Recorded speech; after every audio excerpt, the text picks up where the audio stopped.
The first thing you notice is the heat. It sits on your skin, heavy, like a hand that never moves.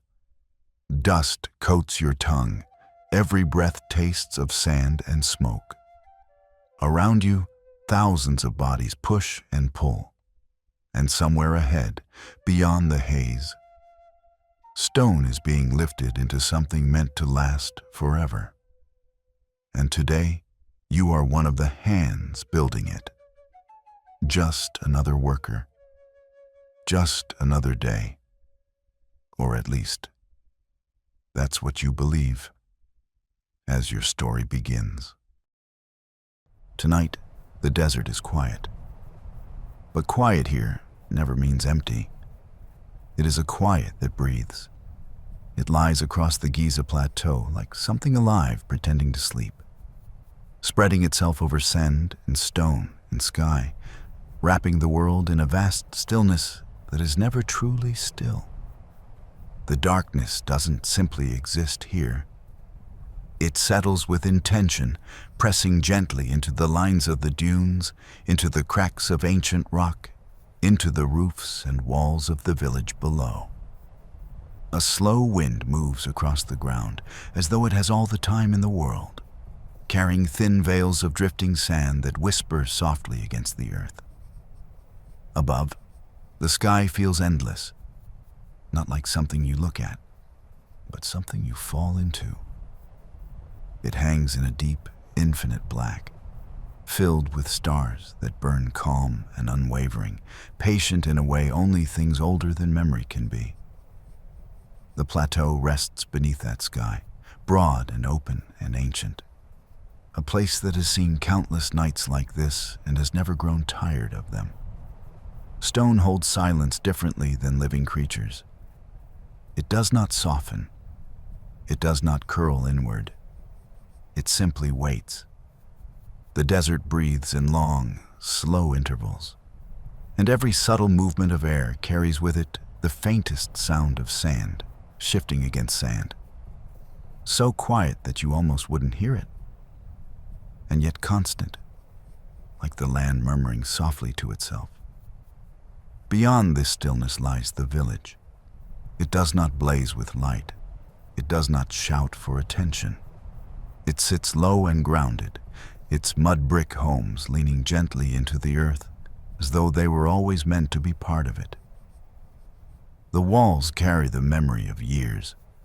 Small cracks, repairs layered on repairs, marks of heat and wind and hands.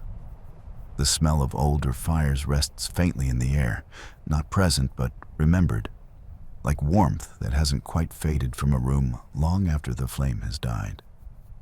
Inside these walls, people sleep the kind of sleep that only comes from honest exhaustion. Breath rises and falls in steady rhythm. Bodies loosen into rest, not out of luxury, but because they have earned it. Mats creak softly when someone shifts. A quiet murmur escapes someone's throat and dissolves back into stillness. Darkness here is warm, close, held. A pause in a life that does not stop, only slows. Beyond the village and above it, something waits in shadow, so large that the night itself seems to shape itself around it. The pyramid. At this hour, it is not yet stone. It is presence.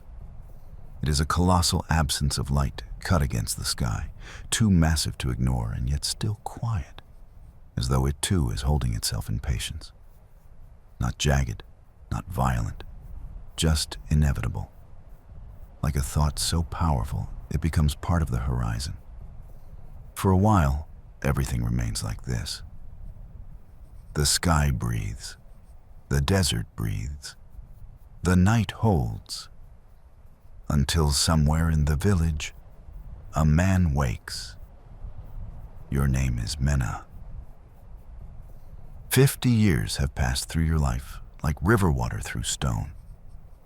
Not erasing you, not stripping you away, but shaping you, defining you, giving you weight and purpose. Your strength no longer burns with restless fire. It settles deep. It lives in your bones.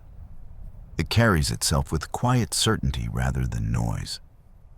The lines at the corners of your eyes do not weaken you. They speak.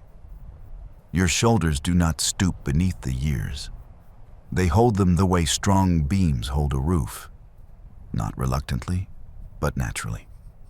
You wake not with a start, but with awareness.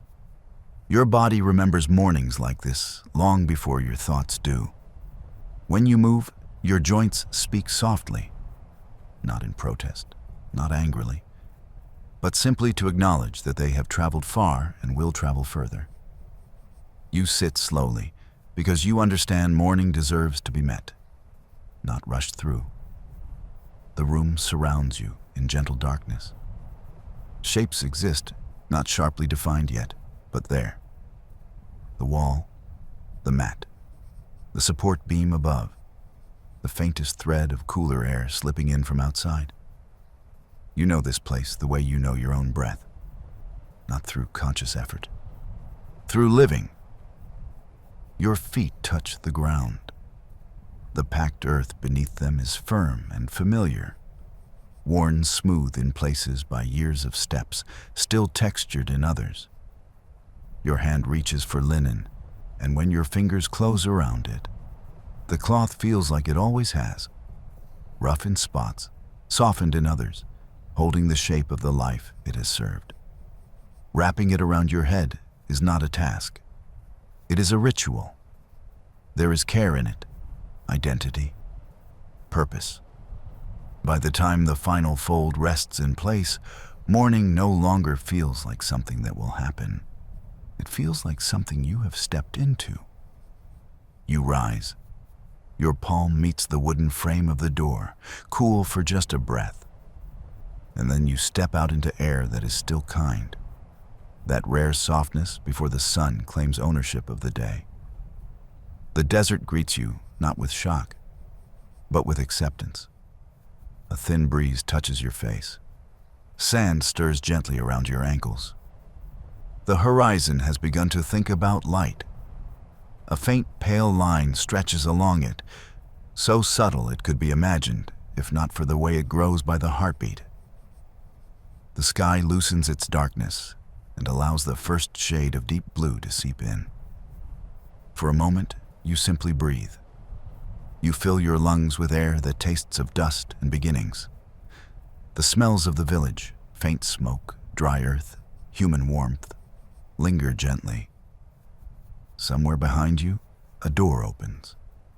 Somewhere else, a quiet voice stirs, too soft to form words. The world is waking like something stretching slowly back into itself. And then, naturally, your eyes lift. The pyramid stands there. Still a silhouette, still shadow, still enormous enough that it resists comprehension a little every day, no matter how many times you see it. At this hour, it feels suspended between existence and myth, both undeniably real and somehow larger than reality should allow. But you do not greet it with astonishment. Astonishment belongs to strangers. You belong here. This shape has been part of your horizon longer than many children live under their parents' roofs. It is not legend to you. It is not miracle. It is the physical result of work, of bodies, of organization, of discipline, of the constant, relentless agreement between people and stone. You kneel. There is no drama in it, no ceremony. Just a man letting his hand meet the ground that holds his life. Your palm presses into sand that yields, then steadies. It dusts your fingers, slips between them, rests briefly in your scars before sliding away. The desert does not clutch, but it does support. It always has. Behind you, life grows louder, not in noise, but in presence. People stand, limbs stretch. Fires begin again. Tools return to hands that know their weight. The horizon brightens. Blue softens. Gold arrives. The edge of the world begins to glow. Birds wake, voices strengthen, the air warms, and then the sun lifts, not as an explosion, as certainty. Light pours over the plateau like a slow tide. It touches stone and immediately turns it solid again. It reaches the pyramid and drags it out of shadow with a patience that feels almost deliberate. Edges sharpen. Corners cut crisply into the sky. Level upon level reveals its unfinished truth, every visible block a sentence written by human effort. Heat begins to bloom in the air, still gentle but promising something far stronger later. You stand there, and for a moment the world makes perfect, quiet sense. You are small inside it, but you are not insignificant. You are not a name meant to echo through centuries. You are part of the reason something else will. And in this land, in this life, that is not failure. That is purpose. You lower your gaze. You breathe again. The quiet of night has become the certainty of morning. And morning no longer waits. It simply is. And so are you. And the day, like the stone, is ready. The day does not slip quietly into existence here. It arrives like something inevitable, something that has always been waiting just beyond the edge of darkness. And once it claims the sky, there is no negotiation, no hesitation, no mercy. The light spreads across the desert in long, unwavering plains of gold, not warm and kind, but searing, honest, stripping every shadow out of hiding and showing the land exactly as it is. Heat is already present before the sun has truly begun its climb. It lives in the sand, in the stone, in the wind that feels like breath drawn across a kiln. The air itself seems to shimmer with effort, as if even the day is bracing itself for what must be done. By the time Mena steps fully into the morning, the workers' settlement is no longer half asleep. It has become a living system. Voices move through it in currents. Low greetings, muttered complaints, a laugh that already sounds tired, a cough, a short command called by someone who has authority not because he shouts, but because he has learned when not to. The smell of dust mixes with the faint trace of smoke from small fires where last warmth lingers before the sun replaces them with a harsher heat. Footsteps scuff against stone and sand. Cloth rustles. Someone sharpens a tool. Someone else, already sweating, wipes his forehead with a forearm as worn and weathered as any material he works with. Mena walks as though his body has long ago memorized this landscape. He does not stride like a man forcing himself forward.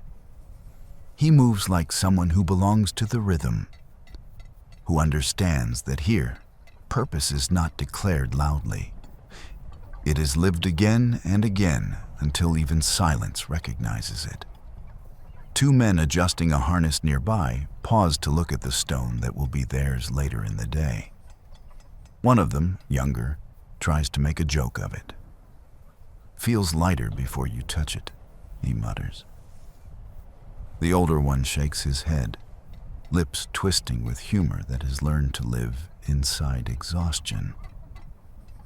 Feels lighter before you've lived long enough to realize what weight really is. Mena passes close enough that the younger man straightens slightly, as if posture alone might make the day easier. Mena gives him a short nod. It isn't grand. It doesn't need to be. Sometimes reassurance isn't something spoken. Sometimes it's just a calm man still standing here after a lifetime of similar mornings. A familiar voice calls from behind. "Mena." He turns immediately, not out of fear, not out of obedience, but simply because he has been doing this long enough to know when his name matters. The overseer stands with the same expression Mena has seen on him many times. Not angry, not anxious, but sharpened by awareness. This is a man who has counted losses in his life. This is a man who knows what it costs to be careless. "Eastern ramp," he says. "I want your team there." Mena studies him briefly, not challenging, simply measuring the truth behind the words. "What is it today?" he asks. "What makes it today and not yesterday?" The overseer doesn't hesitate. Size, height, timing, and the fact that I'd rather trust hands that think before they tighten. There is no flattery in his tone, just practicality. Mena nods. "Then we'll take it." The ascent toward the structure feels like approaching something alive. The ramp curves upward along the side of the unfinished pyramid, a scar of wood, earth, sweat, and stubbornness, clinging to a monument that has not yet become the thing history will name it as. Wooden beams brace its sides. Rope lines hang like veins. The faint creaking of supports blends with the low murmur of men already working elsewhere. Higher up, sunlight hits the sharp angles of cut stone, making them blaze with pale, unforgiving brightness. At the base of the ramp, the stone waits. Calling it a block feels almost insulting. It is a presence. A vast slab of carved limestone, its surfaces shaped and disciplined by tools and hands that have already earned their fatigue. Standing in front of it, a man can feel his own scale adjusting, reminded that the human body is small, but human effort multiplied. Disciplined and stubborn can move something that should be immovable. A younger worker inhales slowly beside Mena, eyes fixed on the thing they're meant to lift into the sky. "It looks bigger now than when they told us about it," he says quietly. "Everything important does," Mena replies. His voice is even, unhurried, grounded. "You ever get used to this?"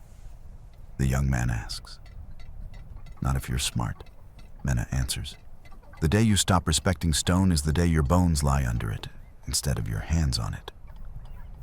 Nearby, someone chuckles without humor. There's comfort in that. There's truth in that, Mena corrects. Comfort is a luxury. Truth is survival. They form into place.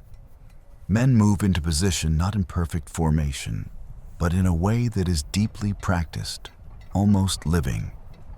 Each finds a place on the rope according to strength, height, experience, trust. A system of distribution that no tablet ever recorded, but which holds more intelligence than any rule spoken aloud. Men who know each other's breathing, who can feel weakness without seeing it, who can sense when to give without being asked.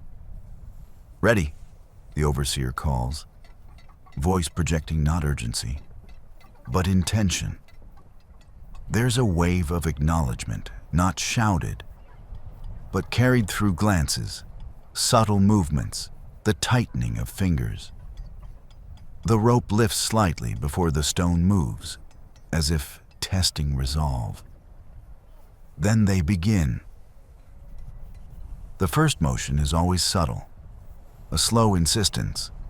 Stone does not leap when called. It responds only to persistence, only to bodies that refuse to break rhythm. Muscles harden, feet dig. A few men grunt softly, but most conserve breath. This is not a sprint. It is a conversation with something that outweighs them all. A negotiation with physics carried through skin and tendon and bone.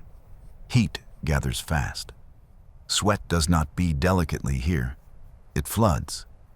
It stings eyes, paints lines across shoulders, soaks into linen until it clings like a second skin. Sand clings to damp flesh. The air tastes like dust, like effort. like breath shared among many men trying not to let the world swallow them. The stone inches forward, and with every small shift, the ramp grows steeper, responsibility heavier. Mena feels it through his hands more than through sight. The rope trembles, not wildly, alive. It speaks to him in tension, in vibration, in those fine changes only long familiarity can read. Behind him, someone whispers just loud enough to be heard. "Stay near many." "Why?" another murmurs. "Because the world breaks slower where he stands." Mena hears them. He does not turn. But something inside him straightens nonetheless. Not with pride, not with ego, but with a deeper sense of burden. When people place their hope in you, it is not a crown, it is a weight, and he wears it willingly. They climb the ramp in increments that feel like hours wrapped inside seconds. Breath grows shorter. The rope carves its story into palms.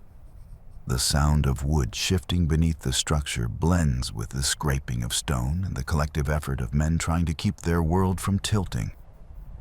Then, without drama, without warning, reality changes. It is not a catastrophic moment. Not at first. There is no roaring collapse, no scream, no sudden surrender. It is small, almost gentle. A slight change in resistance, a different kind of vibration in the rope, a subtle but unmistakable drift that the body feels before the mind understands. The stone shifts in a direction it should not shift, just a fraction, just enough. And in this place, in this work, a fraction is everything. Sand shifts under someone's feet and slides in a way it shouldn't.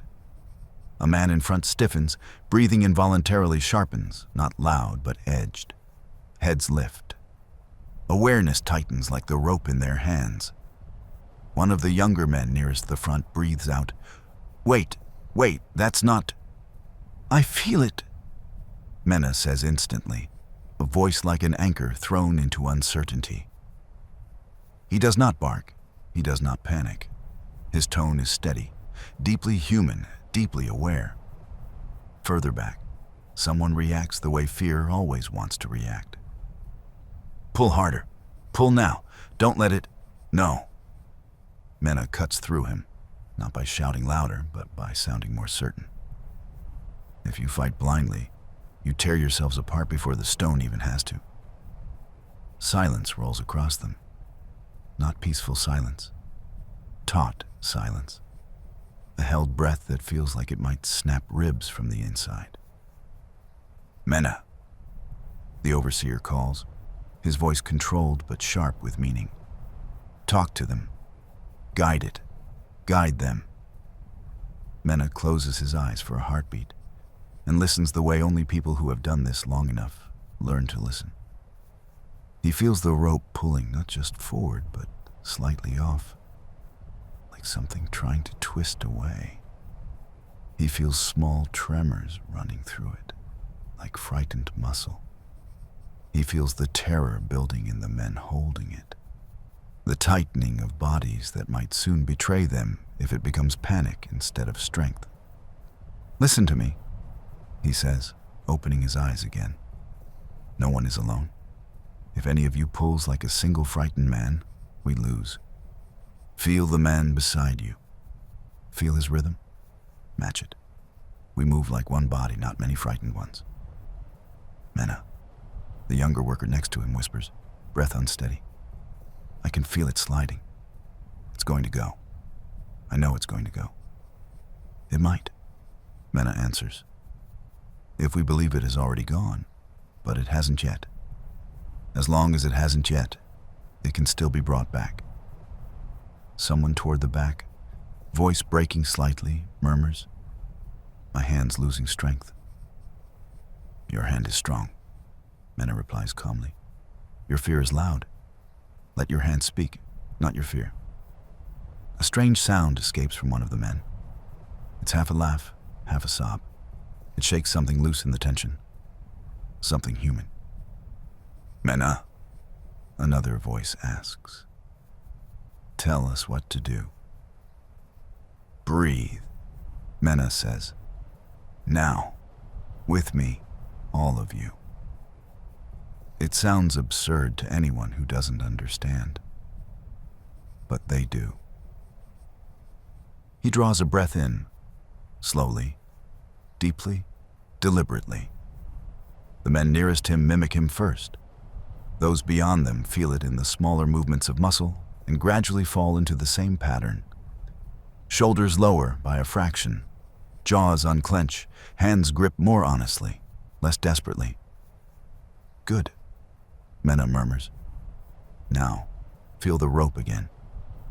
Not as something attacking you, as something asking you to teach it where to go. The stone, terrifying in its size, now feels like something thinking. It is not committed to disaster yet. It hangs in a terrifying in-between, where catastrophe is possible but not inevitable. That liminal space has always been where Mena lives best. From behind, someone whispers, "If it breaks free?"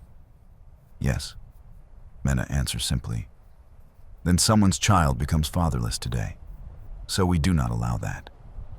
The rope shifts again, different this time. Less betrayal, more negotiation. The angle of strain softens by the smallest measure. "There," Mena says quietly. "Do not rush. Steady. Let it come back to us. Guide it. Don't snatch it. Guide it."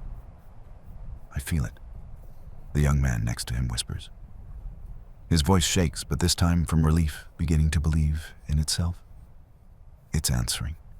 "Mena, it's answering." "Yes," Mena replies. "Because we stopped screaming and started listening." The scraping sound beneath the stone changes tone, just slightly. But to men who live and work like this, that sound means everything. Their fear doesn't vanish. It shifts into focus. Their strength no longer thrashes. It steadies. Their bodies synchronize in a way words could never orchestrate. "Stay with it," Mena reminds them, softer now, but still entirely present. "Do not collapse out of relief. Relief comes after the work, not during it." Seconds stretch painfully long. They feel like hours wrapped inside breaths. But gradually, unmistakably, the rope firms into something manageable again. The fatal angle eases. The drift halts. The enormous stone settles back into the path it should have followed all along.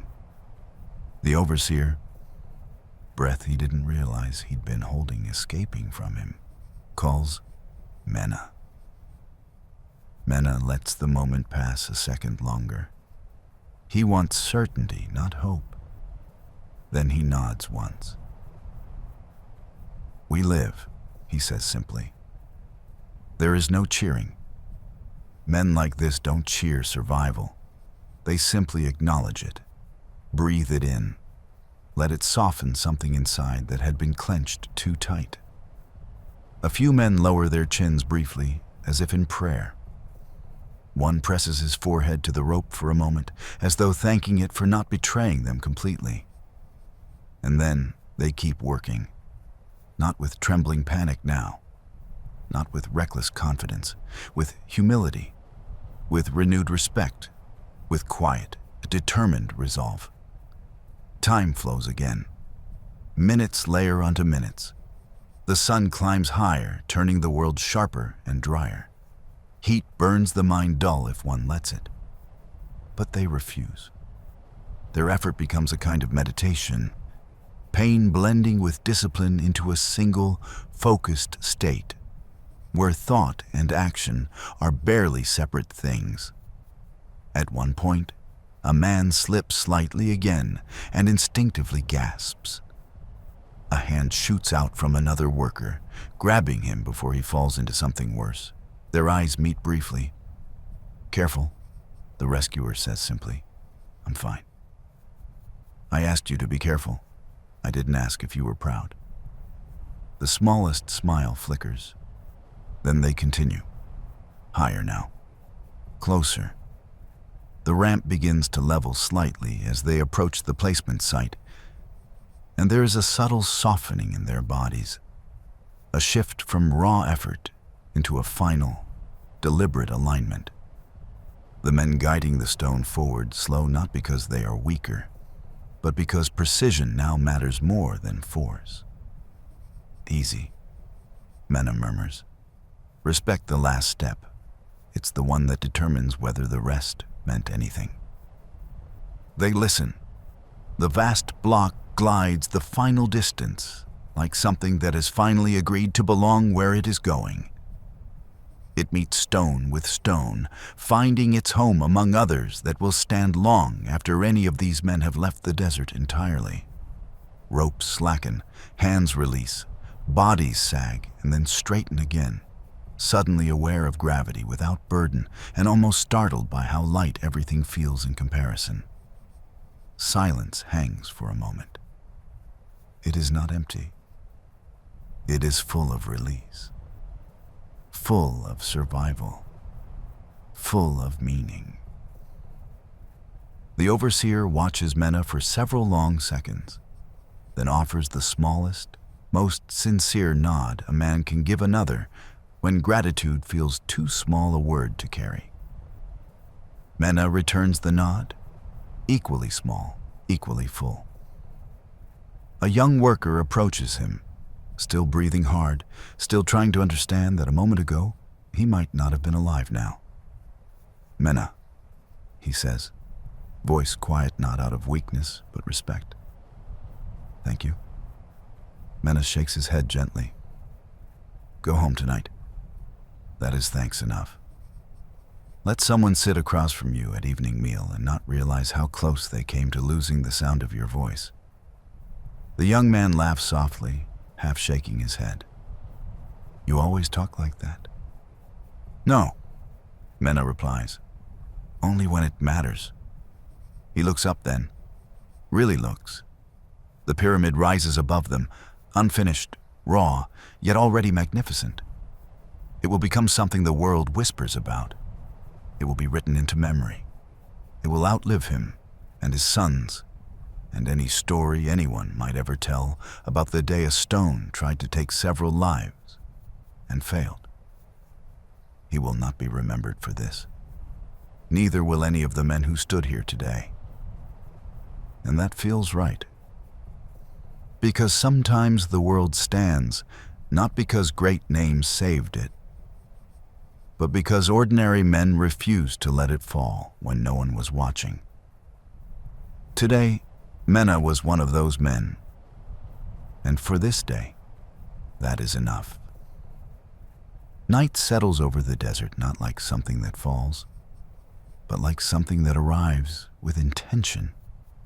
It spreads across the sand slowly, layer after layer, until the world seems wrapped in a darkness that is not empty, not silent, not dead. The last breath of sunlight disappears behind the line of distant dunes, and the sky becomes an endless field of dark blue and unseen heat, still breathing the memory of daylight. Stones that burned beneath the sun now release warmth into the air in a slow exhale.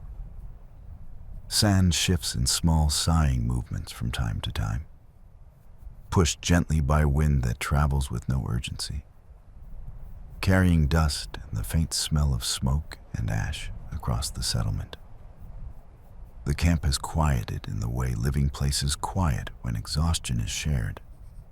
Fires burn smaller than before, their flames flickering lazily inside low clay circles. The sounds here belong to evening routine, the soft scrape of bowls, the slow pour of water into tired throats, the low murmur of conversation, spoken not for entertainment, but because voices need somewhere to exist after a day that demanded silence and strength. Somewhere a man hums a fragment of a song he half remembers from childhood. Somewhere another clears his throat and laughs at himself for how dry it sounds. Somewhere a man simply sits completely still, staring at nothing, as if the day has finally taken his thoughts to a place even he does not feel the need to follow. This is usually the hour where weariness is allowed to rest. Tonight, the night makes a different demand. The message does not arrive as a thunderbolt. It doesn't come with drums or the panic of suddenly shouted orders. Instead, it travels the way important work always travels in places like this. Quietly, steadily, carried from one serious face to another, through brief conversations and measured nods. One man stands, another rises after him, a third finishes his drink, sets the cup aside, and simply gives himself back to duty, as though this were always going to be his evening. The next block must be moved tonight. The schedule of alignment requires it. The geometry of the structure requires it. And geometry is never interested in how tired a body feels. You stand with the others, and every part of your body understands exactly what is happening long before your mind puts words to it. Your back aches in familiar ways, a deep, slow heaviness that feels less like pain and more like history stored in muscle. Your shoulders roll as if they must remind themselves they still belong to you. The joints in your knees give a small complaint, not dramatic, simply honest. But beneath all that fatigue, there is steadiness, an inner acceptance that has nothing to do with pride or stubbornness. It is simply the truth of your life. When work calls, you go. When stone demands to be moved, you help it remember direction. The block waiting near the ramp looks enormous, even among enormous things. Firelight spills over its surface, revealing subtle texture in the limestone. Scars left by the shaping tools, faint lines where the chisels once bit and guided its shape. It rests heavily upon its wooden sled, that huge frame built from beams and supports, bound with rope woven thick and strong, smelling faintly of fiber, sweat, and dust. The ramp rises ahead of it, stretching upward into the dark, like the back of a great sleeping creature. Even unfinished, even wrapped in scaffolding of wood and earth, it already carries a presence that feels older than the time you stand inside. Around the stone, men gather the way men gather around things that matter, close, alert, careful even in their fatigue. No one stands in awe. This is not a ceremony. This is responsibility. Someone adjusts the ropes. Someone checks the dampness of the sand beneath the sled, pressing his heel firmly down, nodding to himself when the ground answers solid enough to trust. Someone runs his hand along a support beam to make sure nothing has shifted since it was placed. It is not fear guiding these actions. It is respect, the kind that exists only when men know exactly what something can do to them if treated carelessly. Then you hear your name. Mena. You turn and Nebu is there, his face lit by torchlight in a way that makes each line look earned rather than aged. He does not rush his words. He does not dress them in comfort. He simply says them as plainly as stone exists. Front left tonight. No explanation, no speech about trust or importance. Just position, placement, purpose. You nod. You always do. He knows why. You know why. There is no need to say it aloud. A younger man nearby, perhaps a little too nervous to stay silent, tries to push fear aside with humor. "It's only stone," he murmurs, shrugging slightly. "It doesn't think. It doesn't hate us. It doesn't care." Nebu turns his head just enough to look at him, his expression neither harsh nor amused. That is exactly why it is dangerous. he replies, voice soft, but carrying more truth than any raised shout could. Men make mistakes because they feel things. Stone makes none because it does not. It simply obeys weight, and weight never forgives. Those words stay in the air longer than they take to speak. You wrap your palms in leather again and take hold of the rope. The texture is immediately familiar. Rough, fibrous, worn by countless hands, yet unrelenting, like a piece of the world that has agreed to help but not to show mercy. Around you, men shift, planting their feet, testing grip, settling bodies into positions that give strength not just to arms, but to backs, hips, legs, the whole frame of human structure bracing against something far larger than itself. Somewhere ahead of you, a breath becomes timing. Not a shouted order, just a shared instinct that now is the moment when stillness must end. The rope draws tight. The world resists. The first pull is always the same. The stone feels like the desert itself holding against you, as if gravity has suddenly remembered every grievance it ever held and chosen this moment to speak them all at once. Your arms strain instantly. Your shoulders burn. Your lungs take a deeper breath than they meant to. The sled creaks, the ropes stretch, the ramp waits, and for one unbearable heartbeat, nothing responds. Then something moves, not dramatically, not quickly, just enough for the stone to remember that stillness is not the only thing it can do. The sled shifts forward. The ramp accepts weight with a low whispering friction of wood against sand. The rope in your hands transforms from immovable to alive, pulsing with shared strength, carrying effort from man to man like blood traveling through muscle. Movement becomes rhythm, slow, heavy, necessary. The block climbs, the ramp takes it. Men dig heels into the ground. Breath turns into a shared language. Pull, brace, exhale, pull again. Voices call small corrections from the sides, guides without panic, adjusting angles invisibly through subtle shifts of body and rope rather than grand gestures. For a while it feels controlled, not easy. Nothing about this life is easy, but controlled. And in work like this, control sometimes feels so rare it almost counts as grace. Then the ramp rises just a little steeper. The rope in your hands changes character with a subtlety that only experience can fully understand.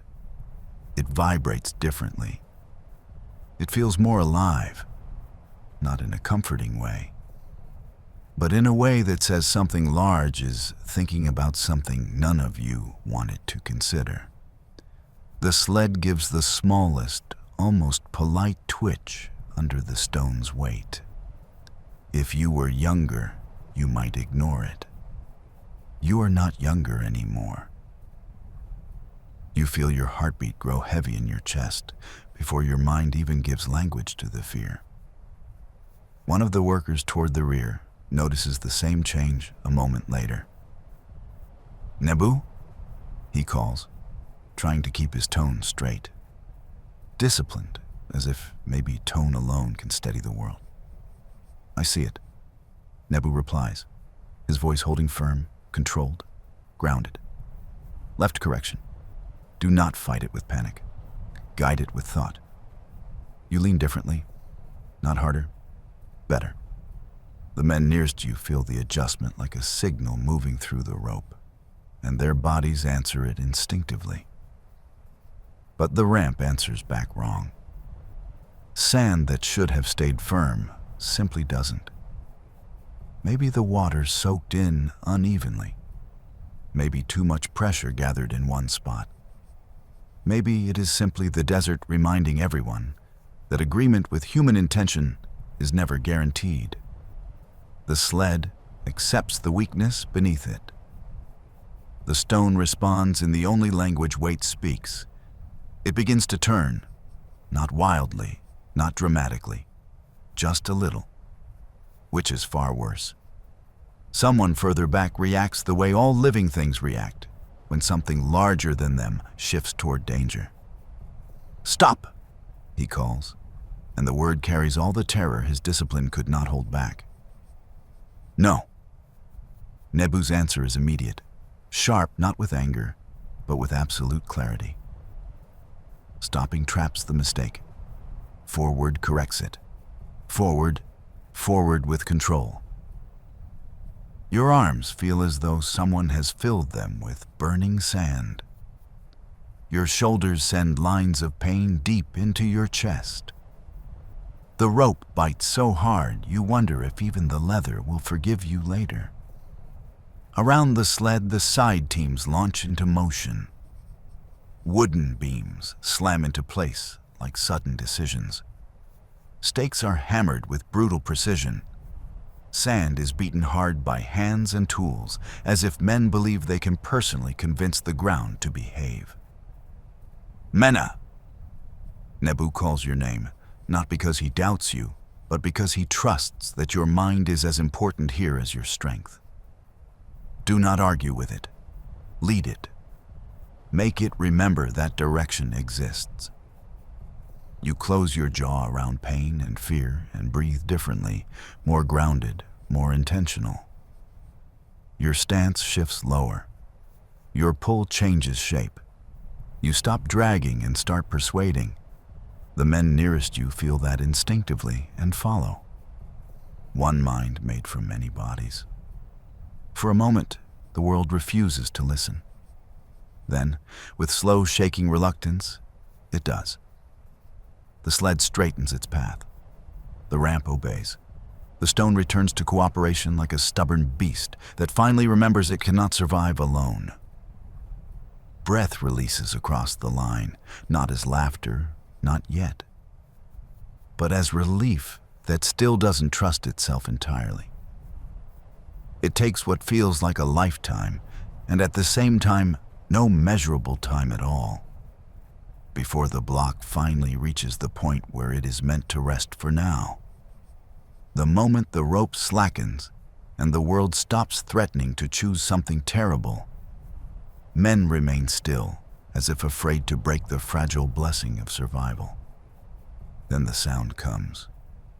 Not cheering, not triumph, just breathing. The young worker who spoke earlier walks slowly toward the stone, as if approaching something that could still suddenly decide to punish him. He rests his hand against its cool surface, his chest rising and falling too quickly. Would it have killed us? He asks, not looking at anyone because he already knows the answer. He just needs to hear how the truth sounds. "Not all of us," you reply, steady, honest. "Just enough of us to make the rest wish it hadn't." He closes his eyes for a second and nods. When he opens them again, something is gone from his face. Something else, heavier but wiser, has taken its place. Nebu joins you then. He doesn't speak right away. He looks at the ramp. He looks at the block. He watches the men reclaim their bodies, one slow breath at a time. When he finally does speak, his voice has that worn softness that only men who have nearly lost something important carry. "That almost chose its own story tonight," he says. "But it didn't," you reply. "But it didn't," he agrees, and there is gratitude in his eyes that does not need to be disguised. And that is why you stand where you do. Not because you are the strongest. Many men are strong. You stand there because when fear arrives, you do not let it write the ending. You let responsibility write it instead. Slowly, the camp begins to belong to life again.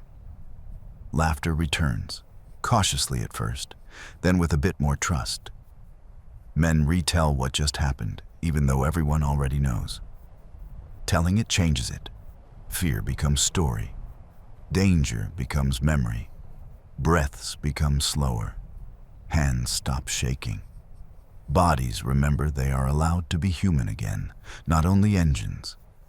You stay beside the stone a moment longer than others.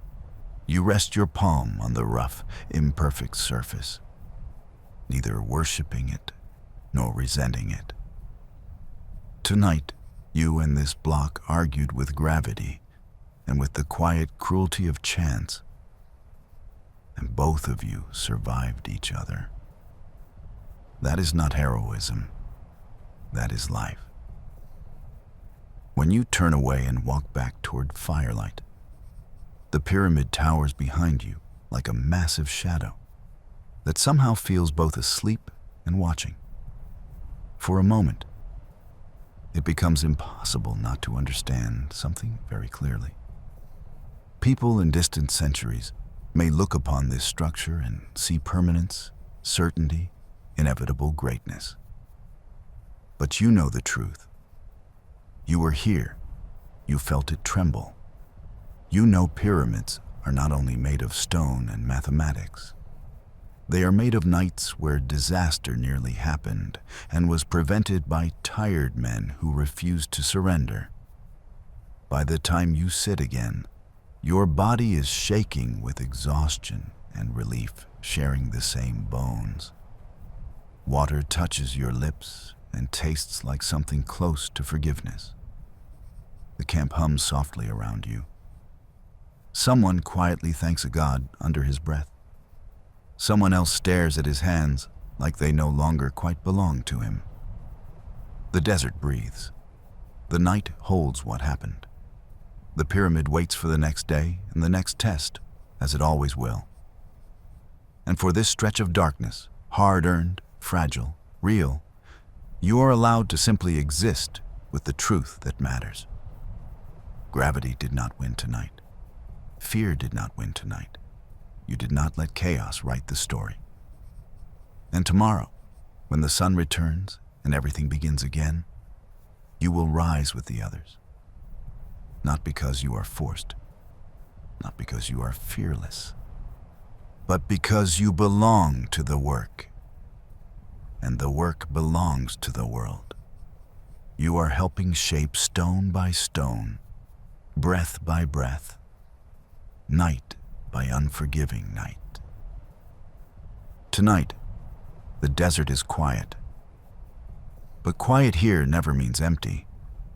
It is a quiet that breathes. It holds warmth from a sun that refused to be gentle all day and now hides its cruelty beneath darkness without truly leaving. The sand shifts in slow whispers, wind dragging it across open plains like fingers smoothing cloth. Even the sky feels different here than in any other place you have known. It does not simply hang above you. It presses wide and endless, as though it is waiting to witness something. And beneath that sky, the pyramid rises, not like a building, like a verdict. Its silhouette cuts against the night so sharply that the stars themselves seem to bend around its edges. This is not a shape nature makes. It is too precise, too deliberate, too full of intention to be an accident of wind and rock. This is human will, frozen into geometry, heavy enough to crush those who doubt it, and yet somehow graceful in its certainty. Work around the base continues in low human rhythm. Torches burn with their quiet orange glow, bending slightly in the desert wind. Figures move in practiced patterns, men who no longer think about each step because repetition has turned duty into instinct. Tools knock against stone. Cloth rustles. Voices speak quietly, always quietly. The closer you are to something like this, the less your voice wants to disturb it. And then someone calls your name. He does not shout. He does not hurry. He approaches the way serious men always do in places like this. Measured, focused, certain that urgency is expressed not in speed, but in intention. His face is marked by years beneath this sun. His eyes are steady. He does not ask if you will come. He tells you that the chamber inside must be entered again, checked again, judged again, by eyes that understand what work costs and what sacrifice means. Mena, he says softly, as though your name itself must be spoken with respect in the shadow of this place. They want you to see it. The main chamber. The heart. You do not ask why you do not need to. There are men who carry tools, men who carry blocks, men who carry plans. And then there are those who carry trust. You nod once. There is no ceremony in the decision, no glory, just agreement with responsibility that has walked beside you for years. You begin to walk. The closer you move toward the entrance, the more the air changes, and not in a way that makes sense. The desert should simply be desert everywhere. And yet here, near the base of this massive structure, wind behaves differently. Heat escapes upward along stone, leaving pockets of stillness that feel almost like held breath. The darkness hugs the limestone, and the torches burning near the entrance paint slow-moving shapes across it like living shadows. The entrance itself is not wide and welcoming like a temple. It is narrowed, controlled, made with purpose. The Egyptians were deliberate in every choice, every angle, every corridor, every threshold. Nothing was simply built. Everything was decided. The man beside you speaks low. They say the granite beams rested perfectly. No cracks, no shifting after the last storms. But they want certainty, not stories, not comfort. Certainty. You give the slightest nod. I will look. He studies your face, searching perhaps for fear, doubt, or some trace of arrogance. He finds none. He simply places his hand briefly on your arm, a gesture without performance, and then steps back. This you must do alone. You place your palm against the limestone. It feels impossibly cool. And then you step inside. The world closes. Darkness here is not empty. It has texture. It has weight.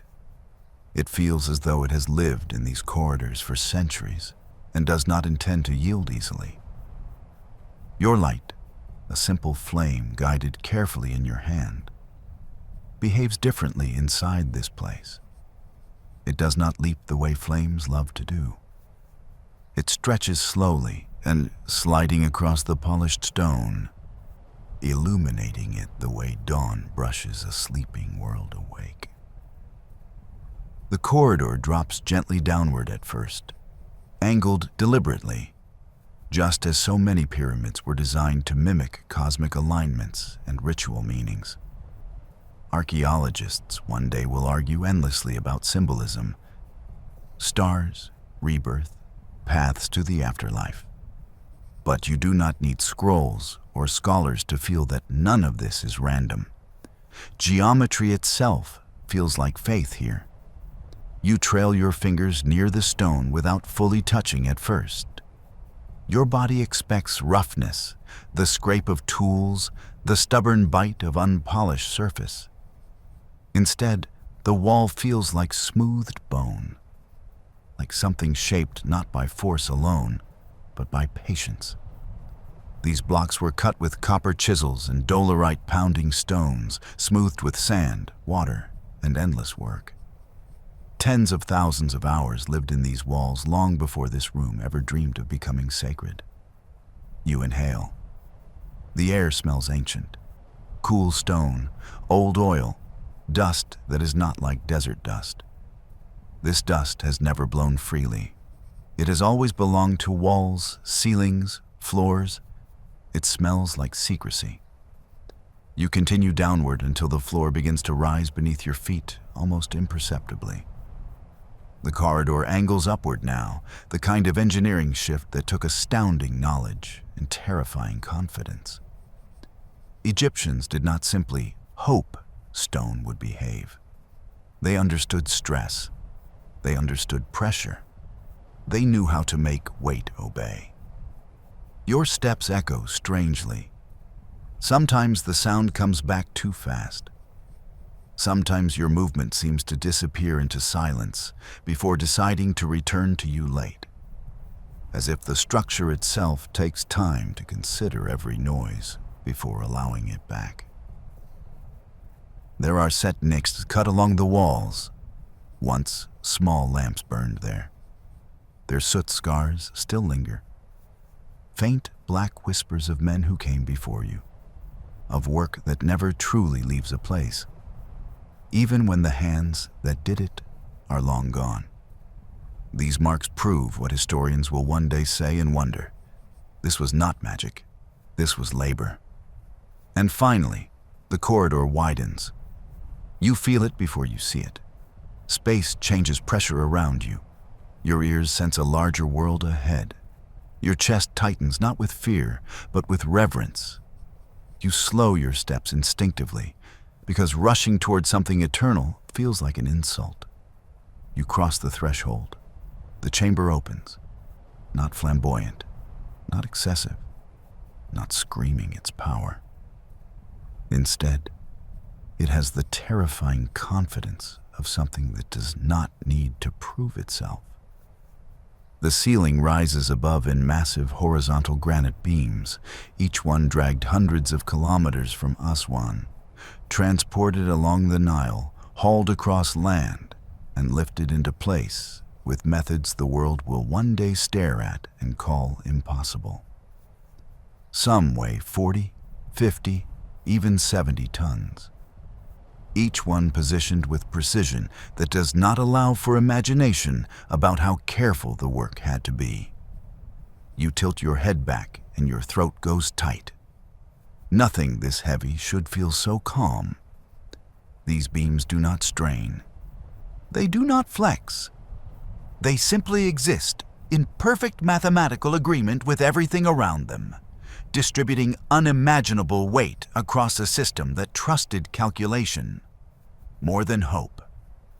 Above these beams, hidden from view, there are more spaces, relieving chambers layered like protection, designed to break and redirect stress, to keep crushing weight from collapsing the room beneath. Layer upon layer, intelligence stacked inside stone. You swallow slowly and lower your gaze. The walls around you are smooth limestone, some surfaces left intentionally pristine, others decorated with controlled narrative. Scenes of ritual, offerings, gods observing without mercy or indulgence, not fantasy figures, but functional beings of order, ensuring the universe continues to behave. Colors still cling to carved figures. Deep ochres, faint traces of blue pigment made from imported minerals more precious than gold, black lines so exact they feel carved by steel rather than Bronze Age tools. This is not chaos. This is discipline. Silence hangs here differently than it does anywhere else. It is not lack of sound. It is structure. You can almost believe that if you listened carefully enough, you could hear the pyramid thinking. And then your eyes fall to the center, the sarcophagus. It does not feel like an object. It feels like a presence. Granite darker than night itself. Polished until it seems to drink flame rather than reflect it. Edges straight beyond reason. The lid aligned so precisely to the base that the gap between them seems almost supernatural. This block was carved from a single massive stone, hollowed with hours of abrasion, copper tools, sand as grinding agent, relentless patience. It was not easy. It was not fast. It was not forgiving. You take slow steps toward it. You hear a voice behind you then. Quiet, careful, unwilling to break the chamber's composure. Does it stand true? You turn slightly. Another overseer has entered only as far as dignity allows. He does not walk fully inside. This room is not for wandering. It does, you answer softly. Nothing shifted. Not in storms, not in heat, not in time. He nods, relief crossing his face, not dramatically, but deeply. They say foreign kings will fall. Cities will crumble. Empires will vanish. But this place... He glances around, voice lowering further. This place may watch them all happen. You do not argue. You believe it too. He steps back, leaving you alone again. You stand in front of the sarcophagus and place your hand on its polished surface. Cold, firm, absolute. You trace carved hieroglyphs slowly. Prayers to guide the soul into the duat. To protect it from what hunts in darkness, to assure safe passage to fields of peace. You do not read them with the eyes of scholars. You feel them as lived script, as labor, as devotion, as certainty that death was not an end, only a crossing. Your voice leaves you before you fully realize you're speaking. You will sleep well here, you whisper. A strange thing to say to someone who is not here yet. But the room hears you, and it does not disagree. You move deeper into the chamber, studying everything with focus sharpened by understanding that you may never see this again. You examine the seams of stone. Perfect. You inspect the floor, made of immaculate blocks, fitted so precisely you cannot slide even a reed between them. Sand does not intrude here. The outside world has no authority in this room. You remember the ramp systems, the way water was poured in front of sledges to reduce friction, the chants used to coordinate labor, the planned alignment to true north with a precision modern men will one day measure with instruments and still shake their heads at. This chamber is not luck. It is mastery. Your chest tightens, heavy with something that is not sadness and not pride, but something that binds both. One day historians will argue endlessly about purpose, burial, ritual, symbolism, math, stars, godhood. They will debate and disagree, and write endless words trying to name something that cannot fully be owned by language. You already know the truth. This room exists because human beings wanted to speak with eternity, and eternity answered. The silence presses gently against you like a hand on your chest. You turn once more to the sarcophagus and rest both palms upon it. Your breath slows. Your heart settles. You close your eyes.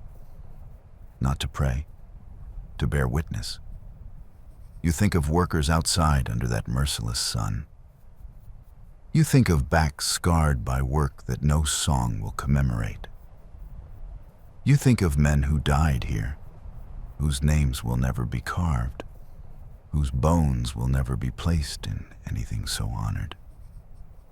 You think of architects who gambled with risk so enormous that failure meant not disgrace, but catastrophe. You think of the hundreds of years this will watch when every one of you is dust. You will remain, you murmur, even when we don't. You do not expect an answer, but you feel peace anyway. Slowly, you draw your hands away. You walk one last slow circle around the chamber, letting your senses memorize it, carving it into yourself the way chisels carved gods into these walls. The weight of it, the grace of it, the truth of it. This is not myth. This is proof. Eventually, the time comes to leave.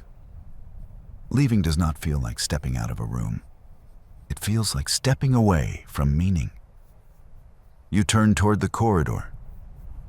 Each footstep sounds softer now, as though even echoes have learned respect. The air shifts warmer as you descend from sacred stillness into the world of breath again. You carry something inside you now, as if a part of the pyramid refused to let you leave without it. When you finally see torchlight ahead, it feels like emerging from underwater. You step out into night. Heat returns to your skin. Wind brushes across your face. Voices live again. The world breathes. A man approaches quickly, but not rudely. Hope and fear share his expression. "Well?" he asks. You meet his eyes. You do not smile. Smiling feels too small. "It holds," you say.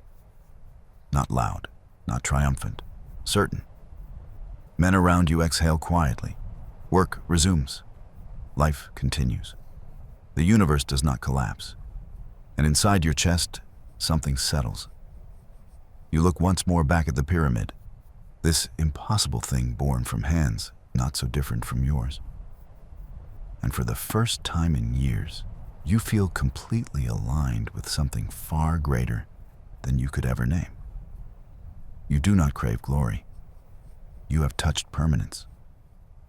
And tonight, beneath this endless Egyptian sky, surrounded by wind and sand and human effort still moving in the darkness, you feel profoundly, unquestionably alive. You turn away from the entrance and walk back into the living world. Behind you, beneath unimaginable weight and perfect angles, the chamber waits. It is ready. So are you. And that is enough. By the time this last night settles over the plateau, the desert has already learned every shape of your shadow. It knows the way you walk when the day has been cruel, and the way you walk when the stone obeyed more easily than expected. It knows the line of your shoulders after danger has passed. That strange mixture of weariness and quiet relief. It knows the sound of your breath on mornings when you rose before the sun and on evenings when you sat longer than you meant to on a low wall, watching nothing in particular except the simple fact that you were still here. Now it knows something else. It knows that the work which called you out of bed for so many years no longer needs your body. The pyramid is finished. You feel this truth not as a sudden realization, but as something that has been slowly settling into you over the last weeks, like sand filling a footprint. Every day, there has been a little less shouting, a little less urgency, a little fewer men moving with that particular tightness in their faces. That means if we do not do this exactly right, someone will not go home. Today, that feeling vanished entirely. You woke before dawn, as you always have, out of habit more than necessity. And for the first time in a very long time, the day did not immediately place its hand on your shoulder and say, "Come, Mena." There is weight waiting for you. You lay there for a moment on your mat, listening. The room was still.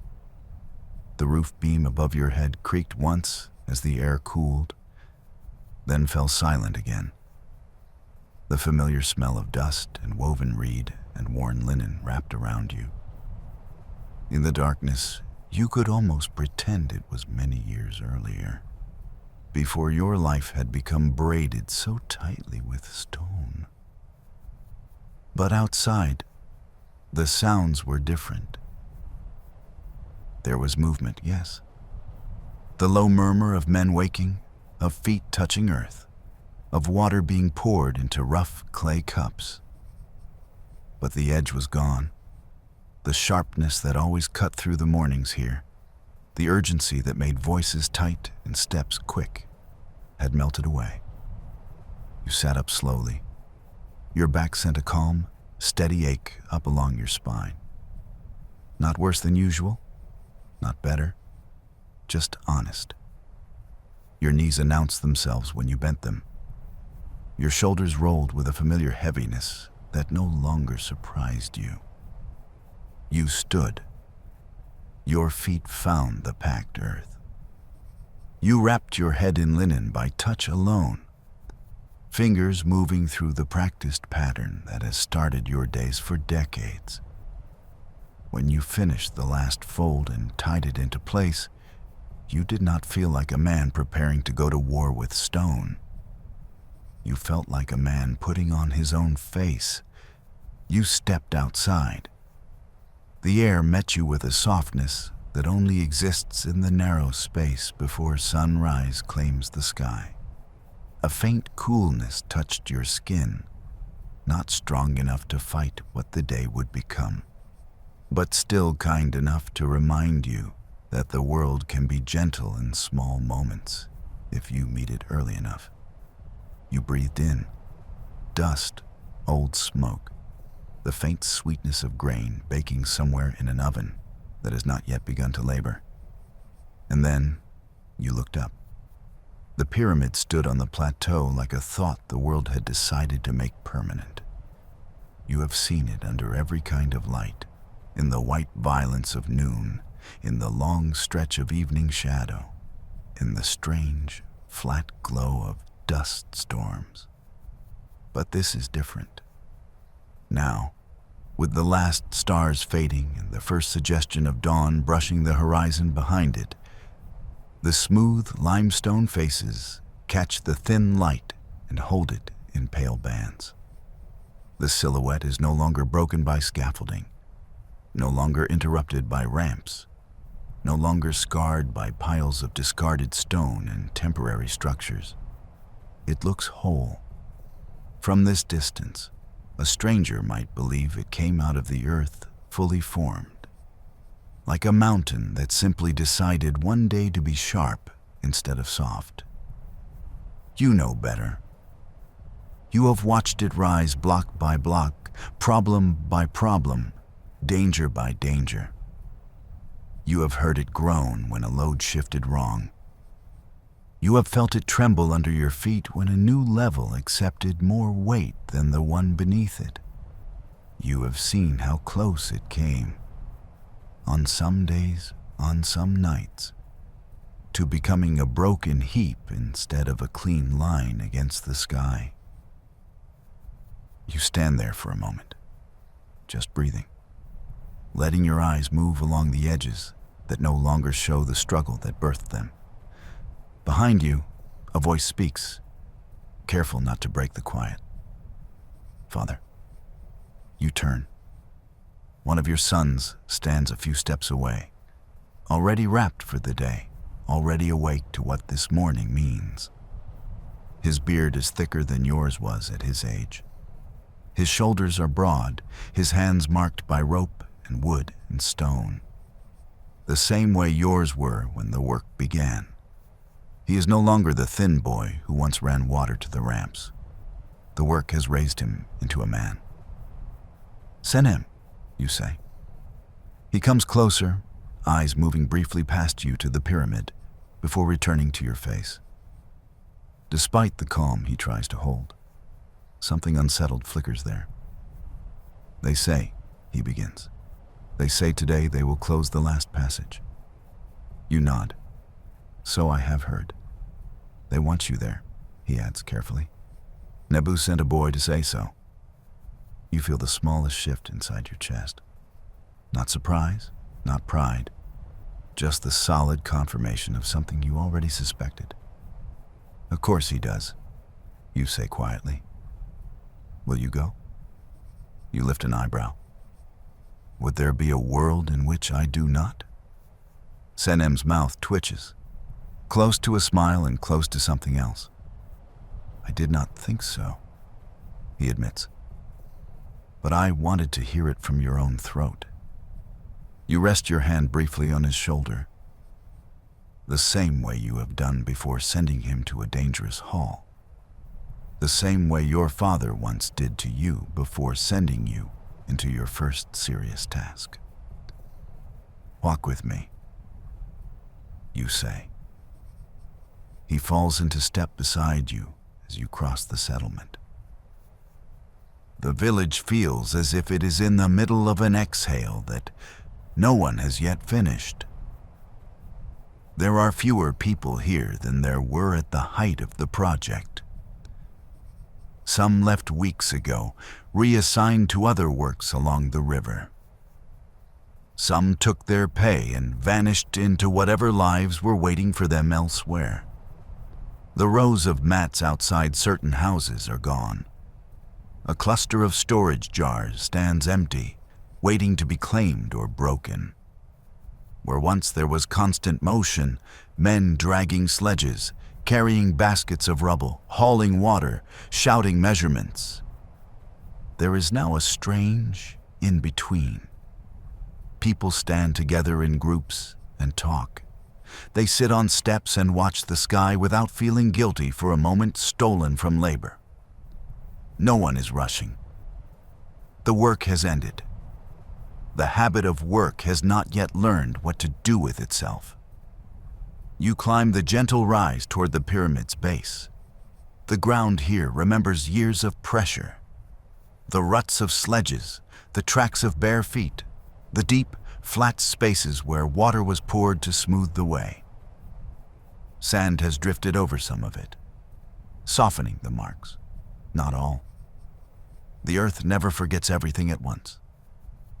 At the northern face, torches burn, even though the sky is already beginning to pale. Their flames throw trembling circles of light against the smooth stone, as if the fire itself feels small here. Men are gathered, workers you have known for years, overseers who have carried the same weight of responsibility as you, though in different ways. A few men whose clothes mark them as something else, officials, scribes, priests finished with their chanting and their incense and their calculations of what this place now means for the king's journey. And there, as expected, stands Nebu. He is older than when you first met him. Years of sun and dust have carved deeper lines beside his eyes, set a permanent crease between his brows. His hair has retreated. His beard carries more white than black. But the core of him is unchanged. He still stands like a man used to being the last wall between error and catastrophe. When he sees you, his face shifts, not into a smile exactly, but into something softer, something that lives between respect and familiarity. "Mena," he says. "Nebu." The two of you stand facing each other, the pyramid at your back like a third presence in the conversation. There is no need for long speeches. There rarely has been between you. "You know why you are here," he says.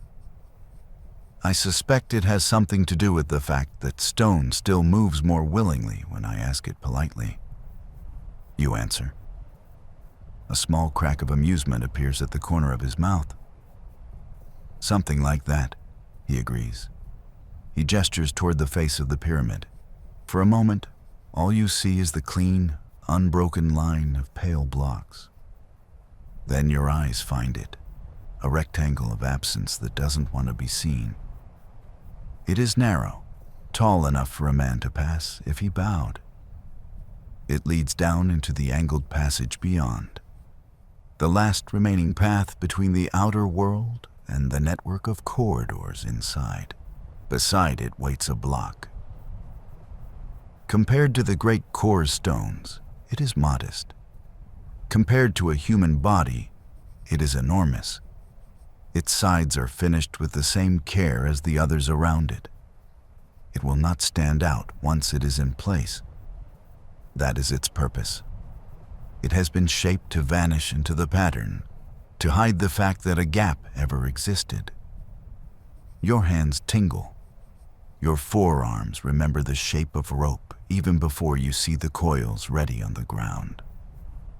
A young boy stands near the rope, trying to pretend his hands are steadier than they truly are. He has the narrow shoulders of someone who is still growing into the life his bones will one day carry. And yet, there is something in the way he holds himself. Not arrogance, not bravado, but a quiet determination not to disgrace the place he has been given. He does not quite belong to childhood anymore. He does not yet fully belong to the world of men. He exists in that narrow, trembling space between them. And today, of all days, the world has placed him in front of something far older and heavier than fear. You recognize that tension. You wore it once. Someone behind you murmurs softly, just loud enough for sound to reach without intruding. That's Nebu's nephew. Another voice responds, lower still, as if even explanation must be respectful here. They say he insisted on being here. Said if today closes something forever, he would rather have his hands on the rope than watch other people pull. You believe it at once. Youth has that kind of courage. The kind that does not yet fully understand consequences, but understands meaning perfectly. Nebu follows your line of sight, and his expression shifts. His gaze settling on the boy, not as an overseer judging competence, but briefly as a man remembering something that came before authority, before command. A man remembering a time he was only a name, scared and determined in equal measure. He wanted this place, Nebu says quietly, his voice carrying the rough honesty of someone who has never lied to himself about what the world costs. I told him ambition impresses nobody here. Stone does not care who your uncle is. Rope does not care whose blood runs in your body. They will simply test you. And he stayed, you reply. He stayed, Nebu echoes, with a small nod that carries equal parts concern and respect. So I let him learn in the only way this place allows, with his hands and his breath. You walk forward slowly, and the boy's eyes find yours almost at once. He doesn't mean to look at you. He doesn't mean to seek reassurance. But there are certain faces a man instinctively turns toward in doubt, the way frightened hands instinctively seek firmer ground. What is your name? You ask him. Ramos, he answers, and though he tries to keep his voice still, something inside it trembles lightly. You study him a heartbeat longer, then nod, not dramatically, simply acknowledging the fact that he exists, that he is standing here, that he has chosen not to stand behind others. That will do, you say. There is nothing grand in the words. There does not need to be.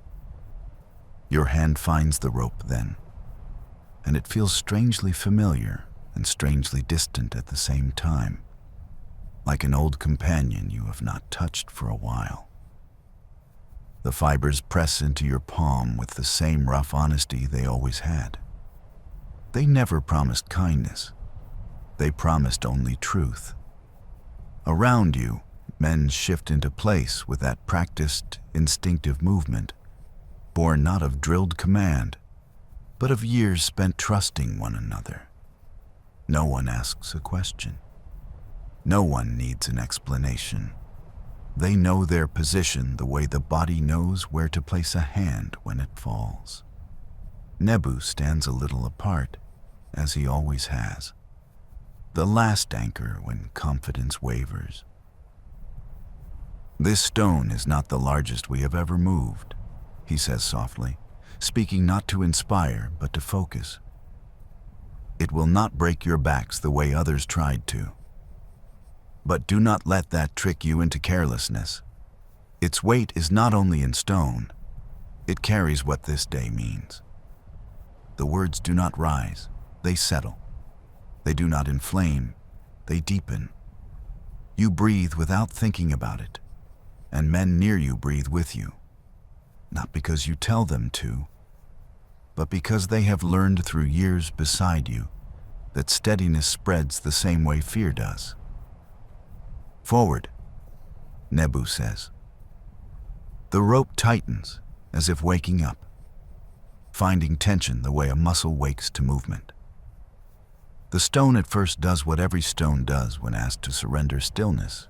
It refuses. For a moment, the world pretends that nothing will shift. Then, slow as patience and twice as stubborn, it begins to answer. Movement returns to the ramp the way warmth returns to a limb that has slept too long. Sand whispers softly beneath wooden supports. Rope hums with shared effort, its vibration carrying from body to body, like the pulse of a single great creature formed out of many hands. Ramos's arms shake too much at first. He tries to hide it, tightening instead of yielding, fighting the rope instead of listening to it. You do not turn your head toward him, but you let your voice reach him all the same.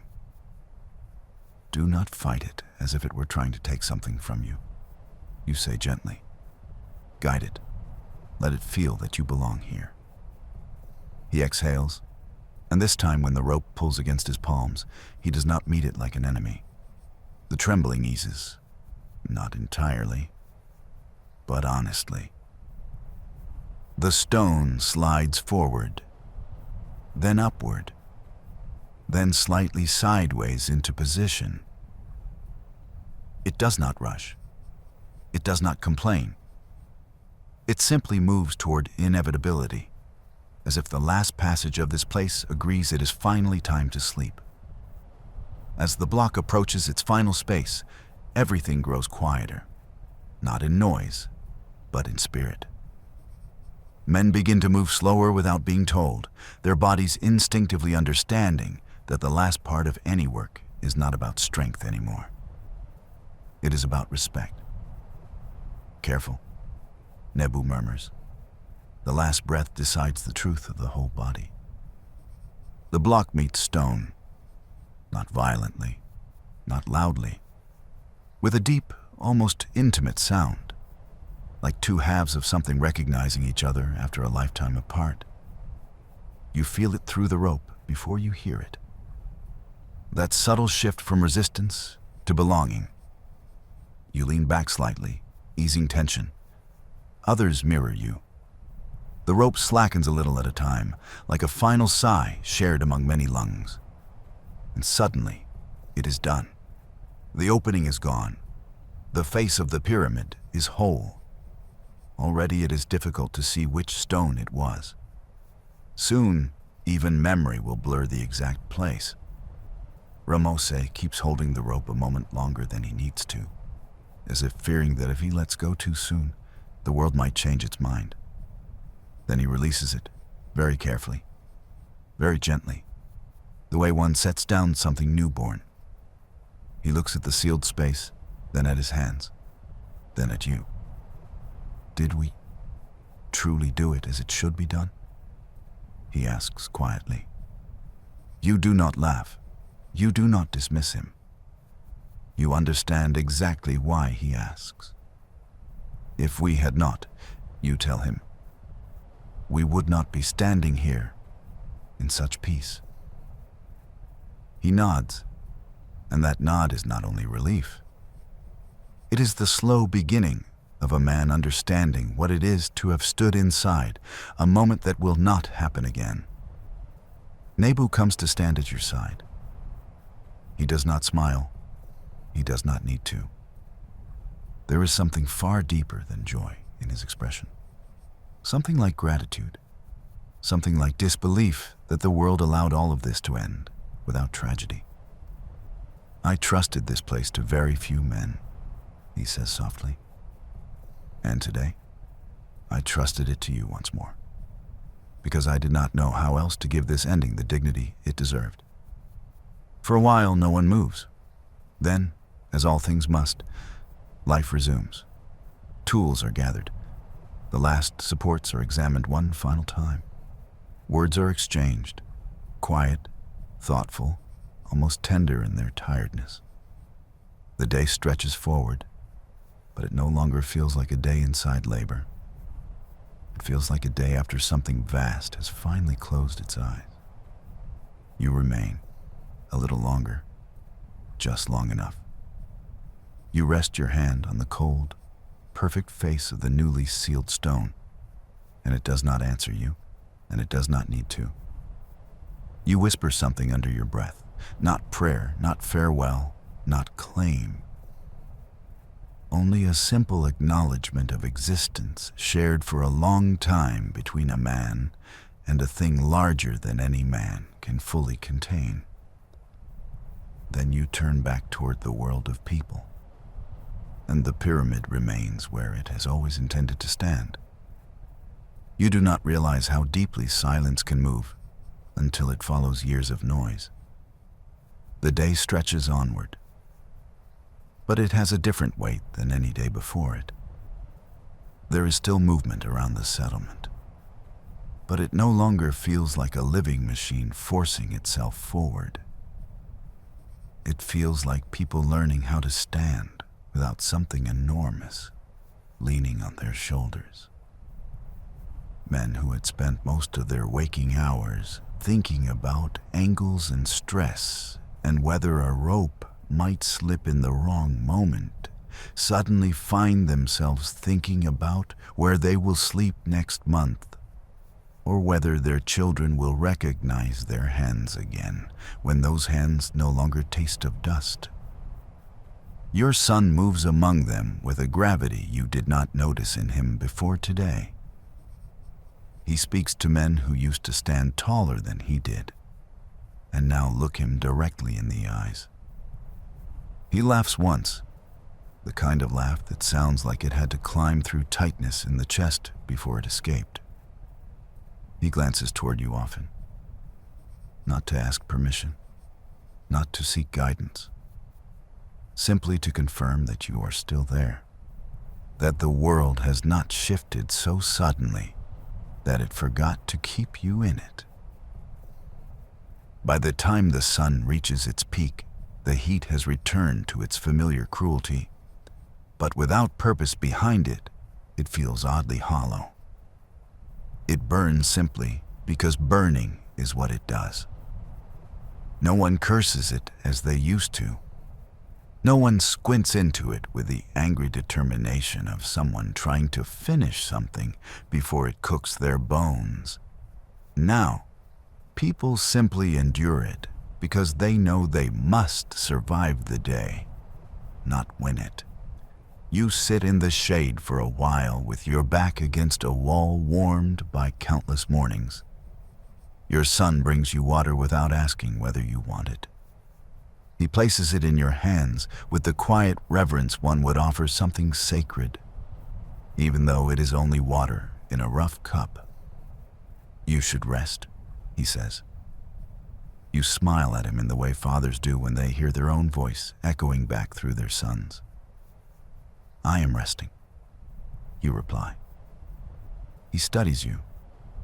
He has learned to read small changes in men's faces, the difference between tiredness and danger, between endurance and breaking. And whatever he sees in you now makes him nod once, accepting your answer. When evening finally begins to gather itself across the sky, the camp becomes softer. Shadows lengthen. The air loosens its harsh grip. Fires are lit not as tools of necessity, but as places for people to anchor themselves while they figure out what to do with the absence of duty. Men sit closer together. Voices drop lower. Laughter becomes gentler. Sometimes silence stretches comfortably between words. Someone brings bread. Someone else shares what beer remains. Stories begin to appear, slow and clumsy at first, like animals stepping cautiously out of hiding. You listen more than you speak. You listen to men talk about children who barely remember the shape of their faces in daylight. You listen to the way they speak of the pyramid, not as a task, but as something that has already started turning into legend, even though they only finished it this morning. You listen to boys like Ramos, turning their fear into memory the same way wounds turn into scars. Your son sits beside you, and sometimes his shoulder brushes yours in that unconscious, grounding way people do when they don't want to let life drift too far from them. Night comes differently than usual. It doesn't fall abruptly. It settles, like a blanket laid over something that has finally earned rest. One by one, fires burn lower. The steady hum of conversation fades into soft breathing, the occasional quiet cough, the faint movement of someone turning on a mat. You lie down again, and for a long while, you do not close your eyes. You look at the roof beam above you, at the small crack you have noticed for years, at the thin threads of light from a dying fire slipping faintly through the doorway. You listen to your son shifting in sleep nearby. You feel your chest rise and fall, steady, honest, familiar. It would be easy to sleep now, and for a short time, you do. But the night does not quite release you entirely. Something wakes you, though not suddenly and not with fear. It is as if your body wishes to show you something before it finally agrees to stop demanding so much of itself. You lift yourself slowly, surprised to find that the ache in your bones feels muted tonight, as if the day has taken even that burden from you. You step outside. The air greets you with the soft coolness you remember loving most in younger years. The moon hangs distant and watchful. The camp sleeps deeply now, not with the restless sleep of men who must face danger at dawn, but with the profound stillness of those who have survived something immense and lived long enough to step beyond it. You walk without haste. Your feet find the path they have always known, and before long you stand where you have stood countless times, where you have begun days and ended them, where you have watched hope grow and fear almost win. The pyramid rises ahead of you, a dark, impossibly perfect shape against the night sky.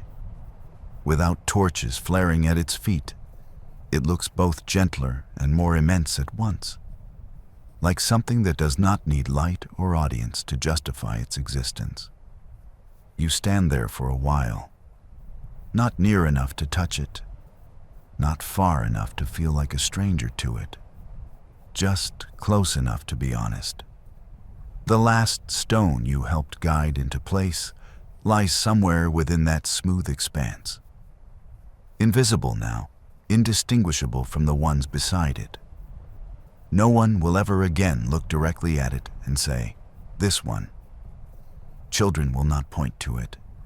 Priests will not bless it. Scribes will not copy its angle. It is simply part of the whole. That feels right. You think briefly of the chamber deep inside, not in detail, not like an architect evaluating balance or a priest thinking of eternity, but simply as a space you have stood in, breathed in, touched with your living hands. You know it is quiet now in a way that does not belong to the outside world. You know it will remain quiet long after storms peal at the desert's edge, long after voices you know have faded. That too feels right. You sink slowly to your knees, not out of reverence, not out of ritual, but because your body wants the earth beneath it. Your palm rests against the sand. It shifts a little, then supports you, the same way it always has. You do not close your eyes. You want to look at this thing while you are still here to see it. There are no words worth saying aloud. So you do not speak. You only breathe, and let the world breathe with you. Eventually, you stand again, though it takes longer than it used to, and you do not fight that truth. You take one last long look, not the desperate look of someone trying to hold on to something that is slipping away, but the soft, satisfied look of someone who understands that letting go does not undo what has been done. You walk back. The night wraps around you gently. Your mat feels familiar beneath you. Your hands find one another loosely on your chest. You take a slow breath, then another. And for the first time in many years, every part of your body, every memory in your bones, every echo of fear and pride and exhaustion finally agrees on something simple and honest. Your work is finished. Sleep comes, not like surrender, like rest finally allowed. The desert continues to breathe. The pyramid does exactly what it was meant to do. It remains. And you remain too. Not as a man tied to its weight, not as a body demanded by stone, but simply as yourself again. Tomorrow your son will wake and see you there, sitting in the early light the way you did when he was small, and he will understand something without needing to hear it spoken, that the world can go on now without fear pressing against every breath. Men will still say your name for a while, then less, then quietly, and that too feels right. Not because you fade, but because life is meant to move forward, not stay frozen inside triumph. You turn in your sleep, your breathing stays steady. Somewhere beyond the edge of darkness, morning prepares itself. The pyramid remains. The desert breathes. And you, at last, belong not to stone, not to duty, but simply to life again. And that is enough.